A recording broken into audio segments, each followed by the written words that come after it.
Hi everyone, this is Rams education hub. Previous వీడియోలో మనం 6th class maths 1 to 5 chapters complete చేసుకున్నాము. ఇప్పుడు 6th chapter చూద్దాము. 6th చాప్టర్ నేమ్ వచ్చేసి పూర్ణ సంఖ్యలు, ఇంటీజర్స్.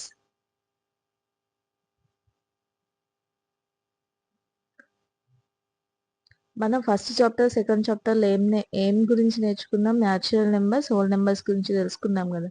న్యాచురల్ నెంబర్స్ సహజ సంఖ్యలు ఎక్కడి నుండి స్టార్ట్ అవుతాయి? 1 నుంచి స్టార్ట్ అవుతాయి.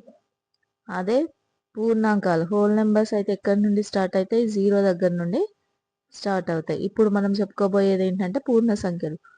పూర్ణాంకాలు, పూర్ణ సంఖ్యలు సిమిలర్గా ఉన్నాయి కదా నేమ్ అనేది. సో మీరు కన్ఫ్యూజ్ అవ్వద్దు. పూర్ణాంకాలు రాసినప్పుడు ఇందులో 0 ఉంది కదా. సో హోల్ నెంబర్స్ అనేవి, ఈ పూర్ణాంకాలు అనేవి ఎక్కడి నుంచి స్టార్ట్ అవుతాయి? 0 దగ్గర నుంచి స్టార్ట్ అవుతాయి. కన్ఫ్యూజ్ అవ్వకుండా ఉండడానికి చెప్తున్నాను నేను. ఇప్పుడు చెప్పేది ఏంటి? పూర్ణ సంఖ్యలు.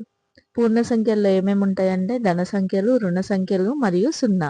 వీటన్నిటిని కలిపి ఏమంటారు? పూర్ణ సంఖ్యలు అంటారు. దీన్ని ఏ లెటర్తో చూపిస్తారంటే క్యాపిటల్ I లేదా క్యాపిటల్ Z తోని ఇండికేట్ చేస్తారు. ఇక్కడ ఇచ్చింది కదా పూర్ణ సంఖ్యల సెట్ ఎట్లా ఉంటుంది? 0, నెక్స్ట్ ధన సంఖ్యలు 1, 2, 3, so on. It side -1, -2, -3, so on. ఈ విధంగా చూపిస్తారు. నెక్స్ట్ పూర్ణ సంఖ్యలను సంఖ్యారేఖపై సూచించుట. మిడ్ పాయింట్ ఏంటిది? ఇక్కడ 0. 0కి రైట్ సైడ్ అన్ని ధన సంఖ్యలు ఉంటాయి. 0కి లెఫ్ట్ సైడ్ అంతా రుణ సంఖ్యలు ఉంటాయి. ఇక్కడ కొన్ని రుణ సంఖ్యలు ఉంటాయి. 0 అనేది ధనాత్మకం కాదు, రుణాత్మకం కాదు. 0కు అతి దగ్గరగా ఉన్న ధన సంఖ్య ఏది? ధనపూర్ణ సంఖ్య ఏది? 0కు దగ్గరగా ఉన్న ధనపూర్ణ సంఖ్య ఏమవుతుంది? 1 అవుతుంది. 0కు ఎడమ వైపు ఎన్ని రుణపూర్ణ సంఖ్యలు ఉన్నాయి? 0కి ఎడమ వైపు ఎన్ని ఉన్నాయి రుణ సంఖ్యలు? కౌంట్ చేయొచ్చా? మనం కౌంట్ చేయరాదు. సో అన్కౌంటబుల్, దట్ ఈస్ అనంతం. నెక్స్ట్ -2, -1లలో ఏది పెద్దది? -1 ఇక్కడ ధన సంఖ్యల్లో అయితేనేమో ఇప్పుడు 1 కంటే 5 పెద్దదా అన్నప్పుడు 5 పెద్దది అని చెప్తాం. కానీ రుణ సంఖ్యల్లో ఏంటంటే పెద్ద నెంబర్ ఉన్నదే చిన్న సంఖ్య అవుతుంది, చిన్న నెంబర్ ఉన్నదే పెద్ద సంఖ్య అవుతుంది. అంటే ఇప్పుడు -5, -1 ఉంది అనుకోండి. ఇవి రెండిట్లలో ఏది పెద్దదంటే -1 పెద్దది అవుతుంది, -5 అనేది చిన్నది అవుతుంది. ఇప్పుడు -2, -1లలో ఏది పెద్దది అవుతుంది? -1 అనేది పెద్దది అవుతుంది. నెక్స్ట్ 3, -5లలో ఏది చిన్నది? ఎందుకు? ఇది 3 ధన సంఖ్య, -5 అనేది రుణ సంఖ్య. ఏది చిన్నది అవుతుంది? -5 అనేది చిన్నది అవుతుంది. నెక్స్ట్ ధనాత్మకం, రుణాత్మకం కానీ పూర్ణ సంఖ్య ఏది? 0. ఇక్కడ ఇచ్చింది కదా 0 అనేది ధనాత్మకం కాదు, రుణాత్మకం కాదు. 6.1 క్రింది వాక్యాలను గుర్తులతో పూర్ణ సంఖ్యలుగా తెలపండి. 3000 మీటర్స్ ఎత్తులో విమానం ఎగురుతుంది. ఎత్తులో అని ఇచ్చింది అనుకోండి, దానికి ప్లస్ సింబల్ యూజ్ చేయాలి. లోతులో అని ఇస్తే మైనస్ సింబల్. ఎగువ అంటే ప్లస్, దిగువ అంటే మైనస్. ఎక్కువ అంటే ప్లస్, తక్కువ అంటే మైనస్ సింబల్స్ యూజ్ చేయాలి. అత్యధికంగా అంటే కూడా ప్లస్ సింబల్, అత్యల్పంగా అంటే మైనస్ సింబల్ యూజ్ చేయాలి. ఇక్కడ 3000 మీటర్స్ ఎత్తులో విమానం ఎగురుతున్నది. ఎత్తులో కదా, సో ప్లస్ 3000 అవుతుంది. ఒక చేప నీటి మట్టానికి 10 మీటర్ల దిగువన కలదు, అంటే -10 మీటర్స్. హైదరాబాద్లో ఉష్ణోగ్రత 0 degrees కన్నా 35 degrees Celsius ఎక్కువ ఉంది. ఎక్కువ కాబట్టి +35.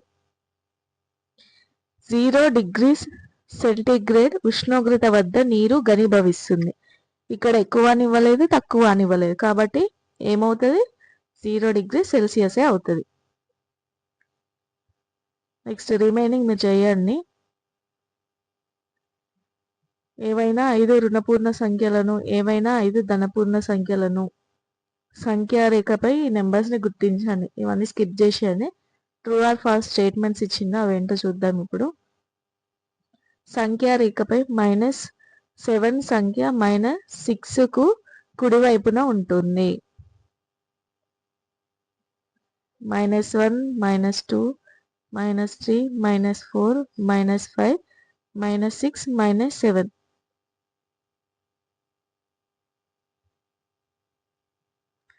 సంఖ్యారేఖపై -7 సంఖ్యకు -6 అనేది కుడివైపున ఉంటుందట. ఇది -7 కదా, -7కి -6 ఎటువైపు ఉంది? కుడివైపున ఉంది. సో ఇది true.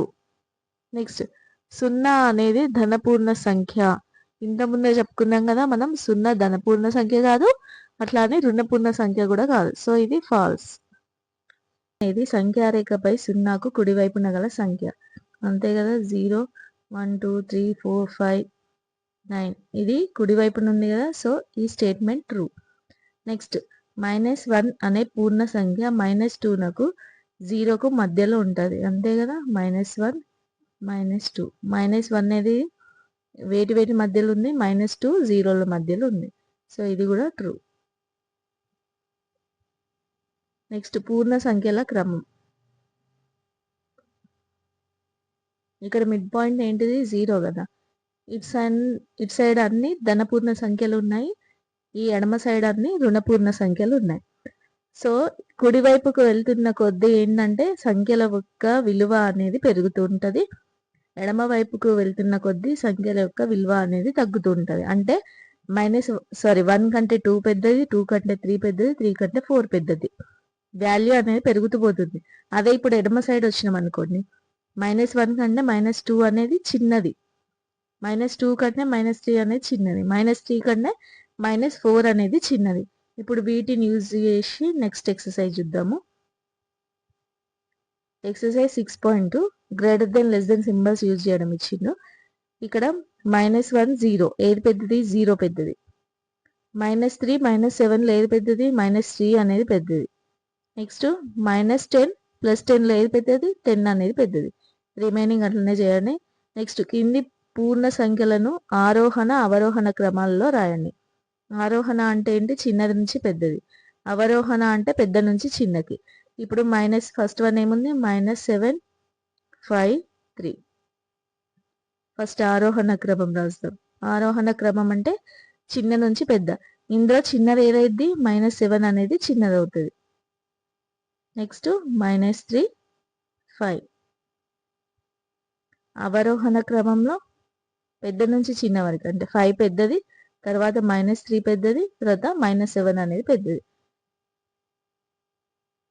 Next true or false statement ఇచ్చిండు, అవి చూద్దాం ఇప్పుడు. సంఖ్యారేఖపై 0 సంఖ్య -3నకు కుడివైపున ఉంటుంది. 0, -1, -2, -3.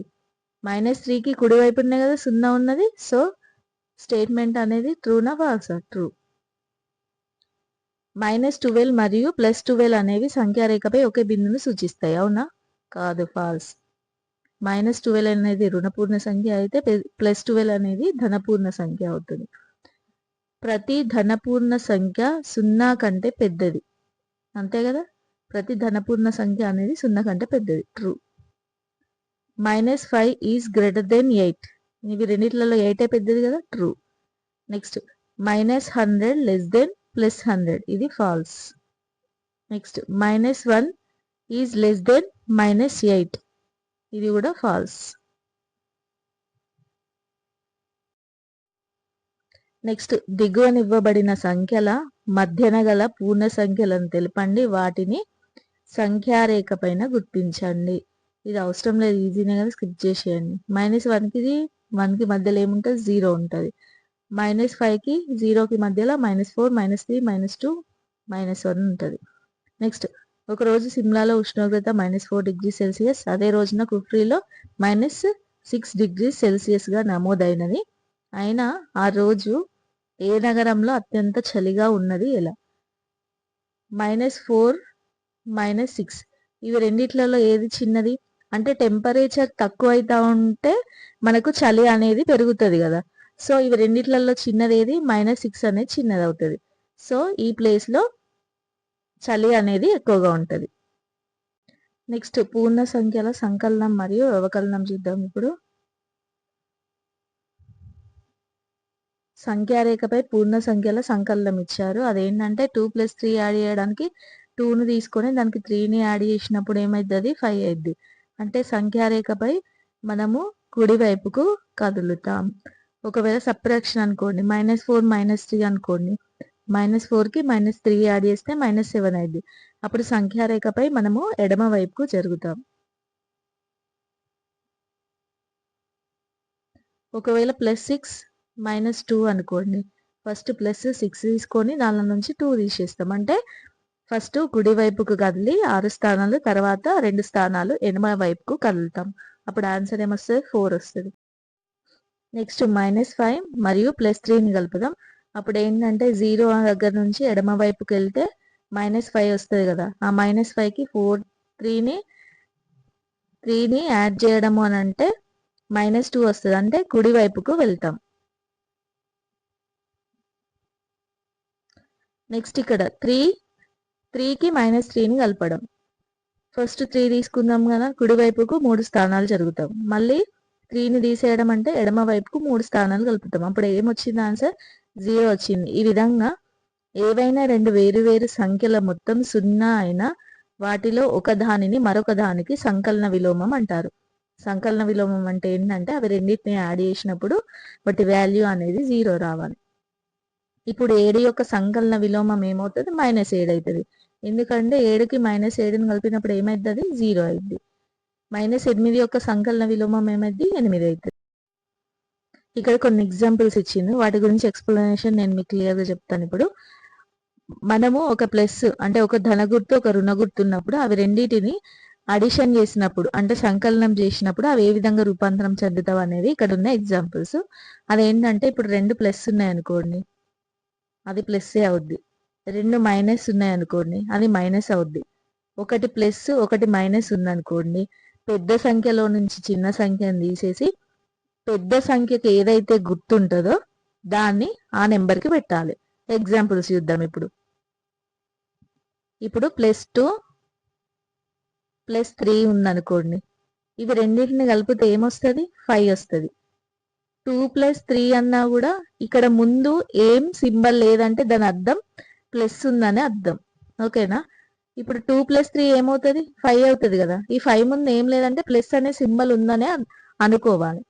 ఫర్ ఎగ్జాంపుల్ ఇప్పుడు -2 -3ని యాడ్ చేయాలనుకోండి, అప్పుడు -2 + -3 -2 -3ని యాడ్ చేయాలి. ఇప్పుడు మనం ఎట్లా రాయాలి -2 ప్లస్ బ్రాకెట్ ఆఫ్ -3. ఇట్లా -2 -3 -2 ప్లస్ మైనస్ సింబల్స్ పక్క పక్కన ఉన్నప్పుడు +-3 ఇట్లా రాయొద్దు. ఖచ్చితంగా మనం బ్రాకెట్ అనేది రాయాలి. ఈ బ్రాకెట్ అంటే అర్థం ఇంటూ అని అర్థం. సో ఇప్పుడు -2 + -3 ఈజ్ ఈక్వల్ టు ఏమైందంటే -5 అయింది. రెండు మైనస్లు ఉన్నప్పుడు వాటిని కూడినప్పుడు ఏమొస్తుంది మైనసే వస్తుంది అని చెప్పిన కదా. So minus. అప్పుడు ఈ రెండింటిని కలిపి సింబల్ ఏది పెట్టాలి మైనస్ సింబల్ పెట్టాలి. ఒకవేళ ఒకటి ప్లస్ ఒకటి మైనస్ ఉంది అనుకోండి, ఫర్ ఎగ్జాంపుల్ 10 - 7 అనుకుందాం. ఇప్పుడు ఏంటి ముందు ఏం సింబల్ లేదంటే ప్లస్ ఉందనే కదా అర్థం. +10 ప్లస్ ఎంత ఉంది ఇక్కడ -7.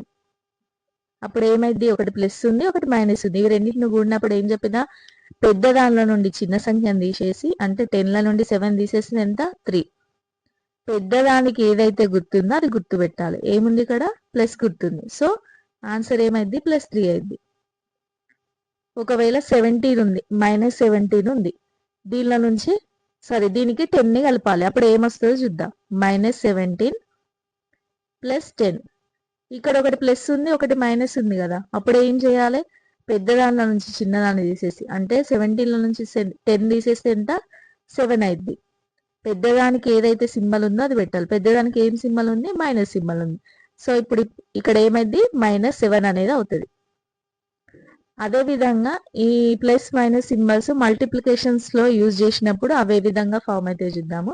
ఒకవేళ ప్లస్ ఇంటూ ప్లస్ అనుకోండి, దాని వాల్యూ ప్లస్సే అవుతుంది. ఒకవేళ మైనస్ ఇంటూ మైనస్ అనుకోండి, దాని వాల్యూ ప్లస్ అవుతుంది.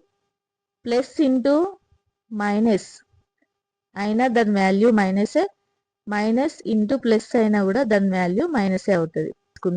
ఎగ్జాంపుల్స్ చూద్దాము. ఫర్ ఎగ్జాంపుల్ 2 ఇంటూ 3 అనుకుందాం. ఈ ముందు ఏ సింబల్ లేదంటే ప్లస్ ఉన్నట్టే కదా. సో 2 ఇంటూ 3 ఏమవుతుంది? 2 3 6 ప్లస్ 6 అన్నట్టు. ఒకవేళ -2 ఇంటూ -3 అనుకుందాం.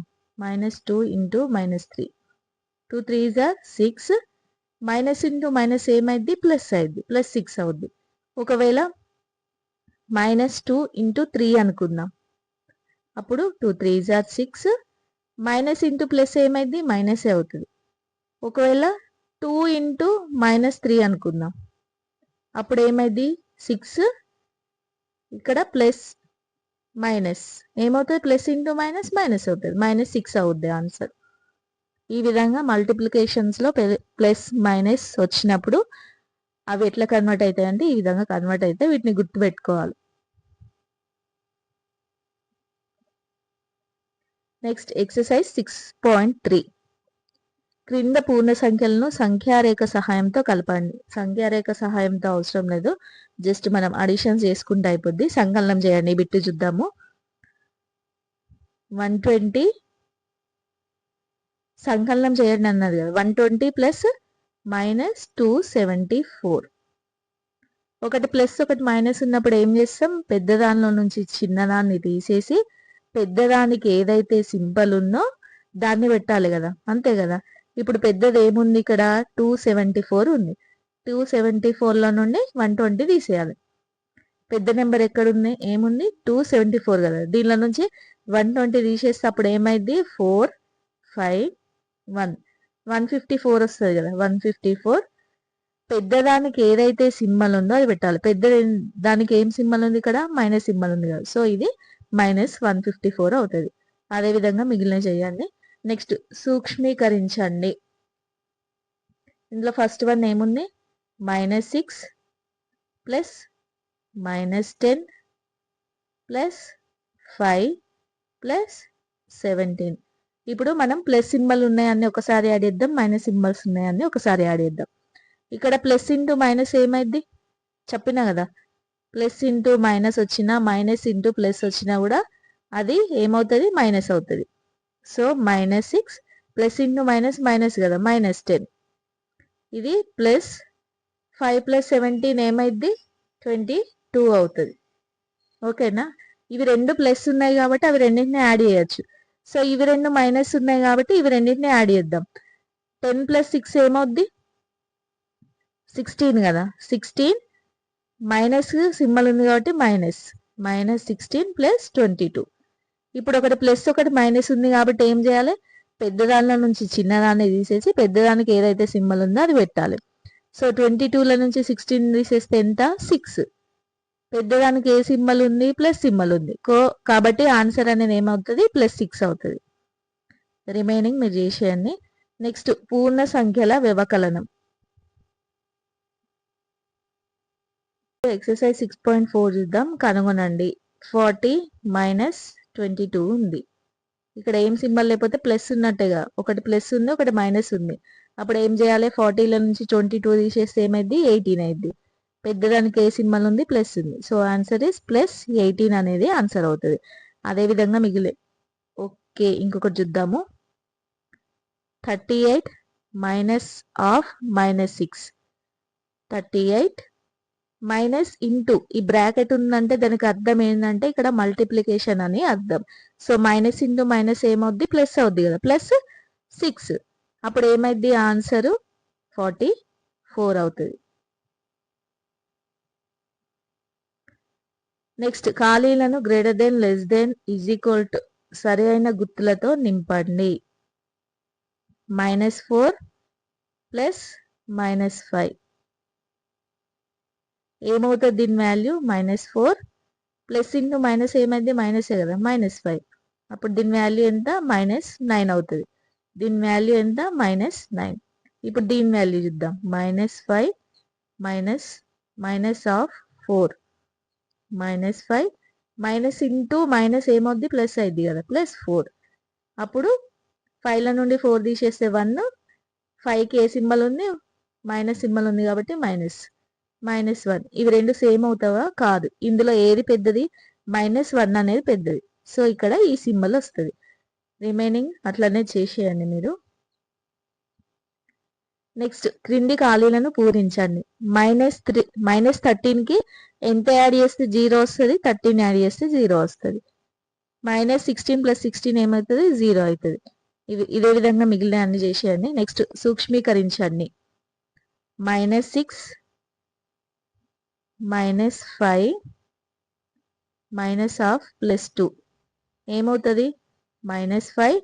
ఇక్కడ ఏం లేకపోతే ప్లస్ ఉన్నట్టేగా, మైనస్ ఇంటూ ప్లస్ ఏమైంది, మైనస్ అయింది. -5 ఇక్కడ మైనస్ ఇంటూ ప్లస్ మైనస్ అవుతుంది. అన్నిటికీ మైనస్ ఉంది కాబట్టి అన్నిటిని యాడ్ చేయండి. 6 + 5 11, 11 + 2 ఎంత, 13. అన్నిటికీ మైనస్ సింబల్ ఉంది కాబట్టి మైనస్ పెట్టేయండి. దీని ఆన్సర్ ఏమైంది, -13. అదేవిధంగా రిమైనింగ్ అన్ని చేసేయండి. నెక్స్ట్ మనం నేర్చుకున్నవి చూద్దాం. ఇప్పుడు మనం నేర్చుకున్నవి, వ్యాపారంలో నష్టం, 0 డిగ్రీల కంటే తక్కువ ఉష్ణోగ్రత, పూర్వకాలాలు, సముద్ర మట్టమునకు దిగువన వంటి అంశాలను సంఖ్యలుగా తెలిపినప్పుడు రుణపూర్ణ సంఖ్యలను వాడతాం. రుణపూర్ణ సంఖ్యలను ఏ ఏ సందర్భాల్లో వాడతాము, నష్టం కానీ, తక్కువ ఉష్ణోగ్రతను లేదా పూర్వకాలాలు, సముద్ర మట్టం దిగువ, ఇట్లాంటివి అత్యల్ప, ఇలాంటివి చూపించడానికి ఏంటి రుణపూర్ణ సంఖ్యల్ని ఉపయోగిస్తాం. ధనపూర్ణ సంఖ్యలు 1 2 3 సో ఆన్, రుణపూర్ణ సంఖ్యలు -1 -2 3 సో ఆన్, మరియు 0ను పూర్ణ సంఖ్యలు అందరు. పూర్ణ సంఖ్యల సమితిని I లేదా Z అనే అక్షరంతోని సూచిస్తారు. పూర్ణ సంఖ్యల సంకలనం, వ్యవకలనంను సంఖ్యారేఖపై సూచించవచ్చును. 2 ధనపూర్ణ సంఖ్యల మొత్తం మరొక ధనపూర్ణ సంఖ్య అవును. అదేవిధంగా 2 రుణపూర్ణ సంఖ్యల మొత్తం అనేది మరొక రుణపూర్ణ సంఖ్య అవుతుంది. నెక్స్ట్ 2 పూర్ణ సంఖ్యల తీసివేత అనగా తీసివేయాల్సిన సంఖ్య యొక్క సంకలన విలోపం కలపడమే అని అర్థం.